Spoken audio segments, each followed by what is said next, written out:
जय हिंद। इस वीडियो में 12th क्लास के केमिस्ट्री विषय का ये चैप्टर 1 पढ़ने जा रहे हैं, ठोस पदार्थों का अध्ययन।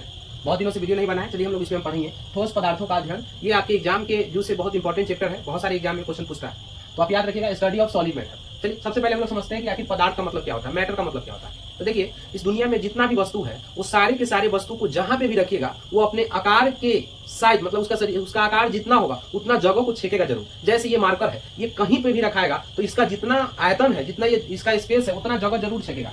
तो वे सभी वस्तुएं जो स्थान घेरती हो, जिसमें कुछ ना कुछ द्रव्यमान हो, द्रव्यमान का मतलब होता है वेट हो, जिसमें कुछ मास हो, और जिसमें कुछ ना कुछ भार हो और जो अवरोध उत्पन्न करे, वे सभी के सभी क्या है, पदार्थ है। जैसे हम लोग जहां पे भी रहेंगे हमारे शरीर के आकार का आयतन जरूर छेका जाएगा, जगह जरूर छेका जाएगा। आप लोग जानते हैं, हवा देखते हैं, हवा को हम देख नहीं पाते हैं, लेकिन वो जहां भी रहता है वो अपना जगह छेक लेता है। अगर आपका साइकिल है, मोटरसाइकिल है, उसमें जैसे ही हवा में आप हवा भरिएगा उसमें चक्का में, तो उसका वेट ऑटोमेटिक बढ़ने लगता है। इसका मतलब उसमें कुछ ना कुछ भार द्रव्यमान भी होता है। तो वे सभी वस्तुएं जो स्थान घेरे, जिसमें कुछ ना कुछ आयतन हो, जिसमें कुछ ना कुछ द्रव्यमान हो, भार हो और जो अवरोध उत्पन्न करे, ऊपर फेंक दीजिएगा तो वो जस्ट नीचे चलाएगा। और उसको हम कोई चीज को खींचेंगे इधर का तो खिंचाएगा उधर, जो अवरोध उत्पन्न करे वो सभी पदार्थ है। पदार्थ के 3 प्रकार होते हैं, मैटर के 3 प्रकार होते हैं। पहला जो होता है सॉलिड मैटर, लिक्विड मैटर और गैस मैटर होता है। सॉलिड मैटर किसे कहेंगे, तो जिसका अवयवी कण जो है एक दूसरे के साथ बहुत जकड़ा हुआ, मतलब उसके बीच जगह बहुत कम हो और वो एक दूसरे को बहुत आकर्षित बल्स के साथ धैर्य होगा, तो उसी को हम लोग कहेंगे कि वो ठोस पदार्थ है, जो ठोस अवस्था में पाया जाता है। और यही कारण है कि ठोस पदार्थ को कहीं पे भी फेंक दीजिए वो जल्दी टूटता नहीं, क्योंकि उसके अवयवी कण एक दूसरे को कस के धैर्य रहता है। ठीक है, तो याद रखिएगा, जो ठोस अवस्था में पाया जाता है उसे ठोस पदार्थ, जो द्रव अवस्था में पाया जाता है वो द्रव पदार्थ, और जो गैस अवस्था में पाया जाता है उसे गैस पदार्थ कहते हैं। जैसे